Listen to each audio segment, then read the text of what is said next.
ನೀವು ಧರ್ಮದ ಬಗ್ಗೆ, ಕರ್ಮದ ಬಗ್ಗೆ ಎಷ್ಟು ನಂಬಿಕೆ ಇಟ್ಕೊಂಡಿದ್ದೀರಾ, ಮತ್ತು ಅದು ಇಲ್ಲಿ ಎಷ್ಟು ಕನೆಕ್ಷನನ್ನು ಹೊಂದಿದೆ, ಮತ್ತು ನೀವು ಅದೇ ಇನಿಷಿಯಲಿ ಅದನ್ನೆಲ್ಲ ನಂಬುದವರಲ್ಲ ಅಂತಲೂ ಕೂಡ ಹೇಳಿದ್ರಿ. ನಿಮ್ಮ ಕೆಲಸ ಅದಕ್ಕೆ ನಂಬಿಕೆ ಬರೆಸೋದಕ್ಕೆ ಕಾರಣ ಆಯಿತಾ, ಅಥವಾ ನಿಮಗೆ ನಂಬಿಕೆ ಬಂದಿದ್ದರಿಂದ ಇಲ್ಲಿ ಹೆಲ್ಪ್ ಆಯ್ತು? ಲೇಯರ್ಗಳ ತುಂಬ ಆಯ್ತಾ?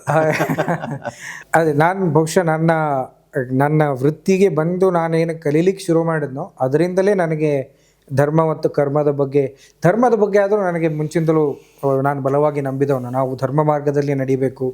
ಎಥಿಕ್ಸ್ ಅಂತ ನಾವು ಇಂಗ್ಲೀಷಲ್ಲಿ ಏನು ಕರಿತೀವೋ ಅದು ಅಷ್ಟೇ ಧರ್ಮಕ್ಕೆ ಸೀಮಿತ ಆಗಿಲ್ಲ. ಧರ್ಮ ಇನ್ನೂ ದೊಡ್ಡ ವ್ಯಾಪ್ತಿ ಇರುವಂಥದ್ದು. ಆದರೆ ಸರಿಯಾದ ಮಾರ್ಗ ಯಾವುದು ಅಥವಾ ಸರಿಯಾದ ಕ್ರಮ ಯಾವುದು, ಈ ಥರದ ವಿಷಯಗಳನ್ನು ನಾನು ಮುಂಚಿಂದಲೂ ನಂಬ್ಕೊಂಡಿದ್ದವನು. ಅದಕ್ಕೋಸ್ಕರವೇ ಏನೇ ಮಾಡಲಿ ನಾವು ಸಂಪಾದನೆ ಮಾಡಬೇಕಾದ್ರೂ ಸರಿಯಾದ ಮಾರ್ಗದಿಂದಲೇ ಸಂಪಾದನೆ ಮಾಡಬೇಕು. ಇತರರಿಗೆ ಸಮಸ್ಯೆಯನ್ನು ಕೊಟ್ಟು ನಾವು ಅದರಿಂದ ಲಾಭವನ್ನು ಪಡಿಬಾರ್ದು ಅನ್ನುವಂಥ ಒಂದಷ್ಟು ನಿಯಮಗಳನ್ನು ನಾನು ಮುಂಚಿಂದಲೇ ಪಾಲಿಸ್ತಿದ್ದವನು. ಆದರೆ ಕರ್ಮ ಸಿದ್ಧಾಂತದಲ್ಲಿ ಅಷ್ಟೊಂದು ನಂಬಿಕೆ ಇರಲಿಲ್ಲ. ಅಂದರೆ ಹಿಂದಿನ ಜನ್ಮದ ಕರ್ಮ ಈಗ ಬರೋದೇನು ಅನ್ನುವಂಥದ್ದೆಲ್ಲ ಒಂದು ಪ್ರಶ್ನೆ ನನ್ನಲ್ಲಿ ಇತ್ತು. ಬಹುಶಃ ನಮಗೆ ಓಶೋ ಒಂದು ಮಾತು ಹೇಳ್ತಾರೆ, ಏನು ಅಂತಂದರೆ, ನಾನು ಒಂದು ಹಿಂದೆ ಹೇಳಿದ ಹಾಗೆ ಇವತ್ತು ಹೇಳ್ತಾ ಇಲ್ಲ ಅಂದ ತಕ್ಷಣ ನನ್ನಲ್ಲಿ ಕನ್ಸಿಸ್ಟೆನ್ಸಿ ಇಲ್ಲ ಅಂತ ನನ್ನನ್ನು ಪ್ರಶ್ನೆ ಮಾಡಬೇಡಿ. ಯಾಕೆಂತಂದರೆ ಆವಾಗ ನಾನು ಹಾಗೆ ನಂಬಿದ್ದು, ಇವಾಗ ನಾನು ಹೀಗೆ ನಂಬ್ತಾ ಇದ್ದೇನೆ. ನನ್ನದು ಈ ಒಂದು ಇವಲ್ಯೂಷನ್ ಅಂತ, ಒಂದು ಪ್ರಾಸೆಸ್ ಆಫ್ ಇವಲ್ಯೂಷನಲ್ಲಿ ನನ್ನನ್ನೇ ನಾನು ಕಾಂಟ್ರಡಿಕ್ಟ್ ಮಾಡಿಕೊಳ್ಳಬಹುದು. ಬರೀ ಆಸಾಮಿನ ನಂಬಕ್ಕಾಗಲ್ಲ ಅಂತ ಬರ್ಬಾರ್ದು. ಹಾಂ, ಆಸಾಮಿನ ನಂಬಲಿಕ್ಕಾಗೋದು. ಅದಕ್ಕೆ ನಾವು ಯಾಕೆ ನಾನು ಆ ಥರ ಆವಾಗ ಯಾಕೆ ಹೇಳ್ತಿದ್ದೆ, ಇವಾಗ ಯಾಕೆ ಹೇಳ್ತಾ ಇದ್ದೇನೆ, ಅದಕ್ಕೊಂದು ಸಬ್ಸ್ಟ್ಯಾನ್ಷಿಯೇಷನ್ ಅನ್ನೋದನ್ನು ಕೊಡಬೇಕಾಗ್ತದೆ.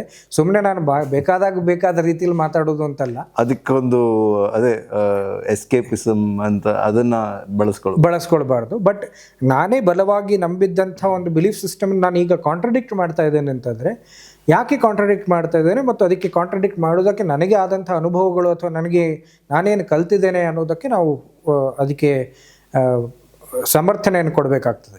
ಸೊ ಕರ್ಮದ ಸಿದ್ಧಾಂತದ ಬಗ್ಗೆಯೂ ಹಾಗೆ ನಾನು ಮುಂಚೆ ನಂಬ್ತಿರಲಿಲ್ಲ. ಆದರೆ ಯಾವಾಗ ನಾನು ಈ ರಿಗ್ರೆಷನ್ ಥೆರಪಿ ಕಲಿತೆ, ಪಾಸ್ಟ್ ಲೈಫ್ ರಿಗ್ರೆಷನ್ಗಳ ಬಗ್ಗೆ ಅರ್ಥ ಮಾಡಿಕೊಂಡೆ ಮತ್ತು ಅದಕ್ಕೆ ನಮ್ಮ ಪರಂಪರಾಗತ ವ್ಯಾಖ್ಯಾನಗಳನ್ನು ಏನು ಕೊಟ್ಟಿದ್ದಾರೆ ಮತ್ತು ಅದು ಹೇಗೆ ನಮಗೆ ಕಾಣಿಸ್ಕೊಳ್ತದೆ, ಟ್ಯಾಲಿ ಆಗ್ತದೆ ಅನ್ನೋದನ್ನು ನಾನು ಯಾವಾಗ ಆ ಸಮೀಕರಣ ಅರ್ಥ ಆಗ್ಲಿಕ್ಕೆ ಶುರು ಆಗಿದೆ, ಇನ್ನೂ ಪೂರ್ತಿಯಾಗಿ ಅರ್ಥ ಆಗಿದೆ ಅಂತ ಹೇಳೋದಿಲ್ಲ. ಯಾಕೆಂದರೆ ಇಂಥ ವಿಷಯಗಳಲ್ಲಿ ನಾವು ಆಳಕ್ಕೆ ಹೋದಷ್ಟು ನಮಗೆ ಇನ್ನೂ ಅರ್ಥ ಮಾಡ್ಕೊಳ್ಳೋದಕ್ಕೆ ಇನ್ನೂ ಇದೆ, ಅಥವಾ ಇನ್ನೂ ಹುಡುಕಿದಷ್ಟು ಬಗೆದಷ್ಟು ಮುಗಿಯದಂಥ ವಿಷಯಗಳು ಇವೆಲ್ಲ.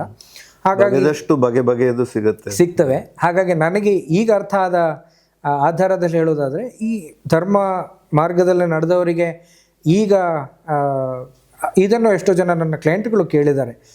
ಎಷ್ಟೋ ಜನ ಬೇರೆಯವ್ರಿಗೆಲ್ಲ ಮೋಸ ಮಾಡ್ತಾ ಇರ್ತಾರೆ, ಬೇರೆಯವ್ರ ತಲೆ ಹೊಡೆದು ಹಣ ಮಾಡಿದ್ದಾರೆ, ಅವರು ಆರಾಮಾಗಿ ಐಷಾರಾಮಿ ಜೀವನ ಮಾಡ್ತಾ ಇದ್ದಾರೆ.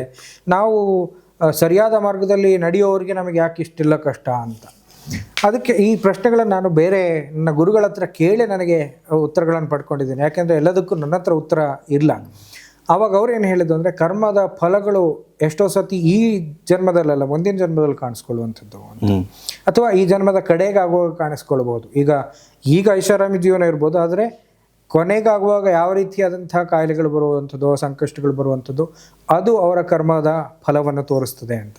ಹಾಗಾಗಿ ಆ ರೀತಿಯಾದಂಥ ದೃಷ್ಟಾಂತಗಳನ್ನು ನಾನು ಯಾವಾಗ ನೋಡ್ಲಿಕ್ಕೆ ಸಿಕ್ಕಿತೋ ಆವಾಗ ನನಗೆ ಅದ್ರ ಬಗ್ಗೆ ಹೆಚ್ಚು ನಂಬಿಕೆ ಬರಲಿಕ್ಕೆ ಸಾಧ್ಯ ಆಯಿತು.